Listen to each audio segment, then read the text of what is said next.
Hey guys, Fat Man's back. I know I said I was probably going to do a little bit on some assembly of this. Really, there isn't that much. I mark all my places where my stitching is not going to be, and I apply glue. Really, I think you guys got that one. So, and I did put a stiffener in here, kind of last minute. I don't know how well you can see it. I did decide that. And then I kind of evened up all the edges. They're really rough. I haven't burnished them. And I'm going to kind of use, I had heard about a different way to do it using, especially with this EcoFlow dye that I've been using, that you can use it to burnish your edges. So what I'm going to do is I'm going to go ahead and apply it. Now this is a prototype. This is kind of to get a rough idea. Now, I was asked one day about forming, how to form the leather, and do you stitch first, and so I'm going to cover a lot more into that to help these guys learn a little bit more about that, at least the way that I do it. There's a lot of different ways to do this kind of thing. So all my stitching is done. Everything is stitched. So the next thing I'm going to do is I'm going to take my Makarov, no magazine, and chamber's clear. I want to keep all the safety Sallies happy. Okay, so my magazine is way over here, 95 grain hollow point. This is my carry weapon. So I'm gonna, right now, you know, it doesn't quite go all the way down in, and it leaves quite a bit here. So I'm just gonna kind of work it in there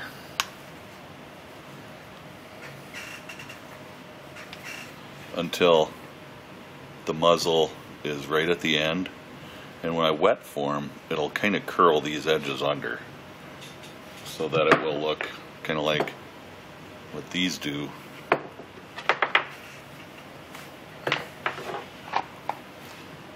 Where they kind of just roll over. I got the camera in a little different position today so that I can see the screen.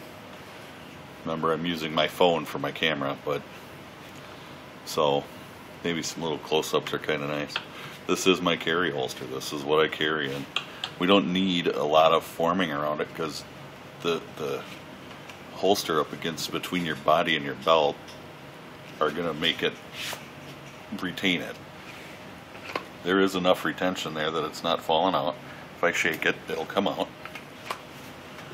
But really, you can see where it's some of the dye is worn off. The leather I'm using is just Hobby Lobby stuff for my templates and my original, I don't know, prototyping. So, because I don't want to use the expensive stuff if I don't have to right away. And this way I can carry it and I can get a feel for the design. So really it allows me, there's enough room right here that I can get my finger in there. Back here I can get my thumb around it and not be grabbing holster, so that when I draw, I've already got I'm a little off because I'm kind of doing this at a weird angle, but I'm pretty well ready. I can reach up, drop my safety, and commence to squeezing. So that works out pretty well. I'm working on another one as well. This one, the dye is just starting to dry. Well, it's actually pretty dry at this point. So this one's another pancake style, like similar to what I'm making now for my Makarov. I did put the stiffener in here, something in there to help stiffen that up a little bit. I'm pretty much done with my forming. I'm not doing a lot of forming on it. When you get this on your belt and pulled around, most of that forming is just there to help retain the firearm. So it's really still a little damp with the dye right now.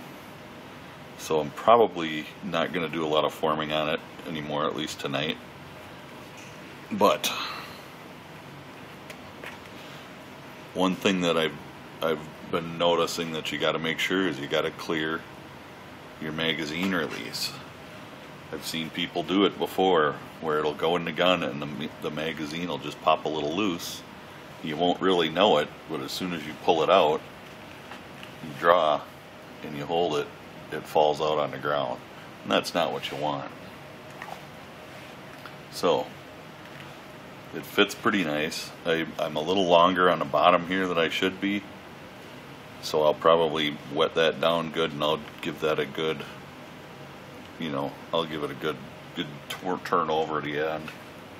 But I did put this on the other day and wore it around the yard here, and it was pretty comfortable. I was pretty surprised. Sat down in my chair with it on and everything, and it was just not bad at all. It was a comfortable angle to be carried at. It was comfortable enough to draw. Now when I formed this, the reason this goes in nice is I formed it, I had a plastic bag wrapped around my gun and in there, and this is not going anywhere anyway. I did make the sweat shield. I had originally planned on doing a snap across the top. Decided against that, and I don't even know why, but I did. So I need to put another coat of dye on and do a little more forming, buff it out nice, and it'll be as shiny as this. I don't know if you can really tell the difference in the sheen, but there is quite a difference. Even in this one, which I've worn this like once because it just didn't carry well, which is why we're making this new one. I want an outside the waistband alternative. So that leads us to this. All of my stitching is done. My belt loops are cut. I'm going to go around the edges, and I'm going to seal them with my EcoFlow dye, and then I'm going to burnish them after it has time to set up for a little bit.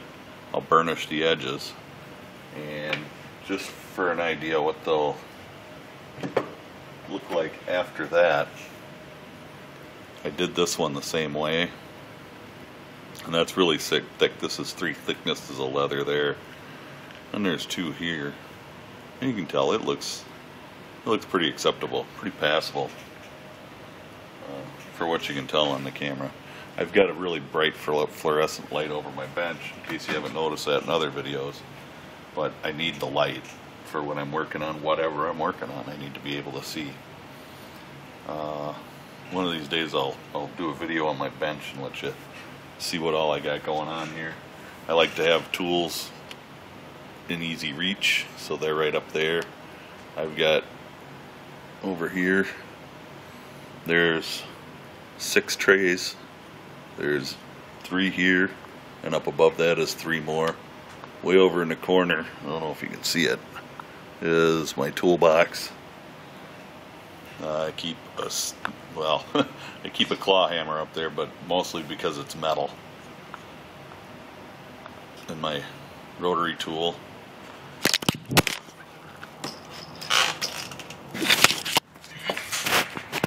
Sorry. Okay, we're all human, right? That's a rubber hammer. That's my latest load for my 40 Smith & Wesson that I've worked up that works pretty well. So, I don't know how much more we've done. Here's my reloading area. Get my rag out of here. And my tumbler, all that kind of happy stuff. I'm loading up some 9mm 102 grain, and they're working out pretty good. I got using tight group powder in them. That's why the tight group is out. That's the only powder out. So back to this. I'm going to go around the edges and hopefully get back with you probably tomorrow, and we'll start some forming on it.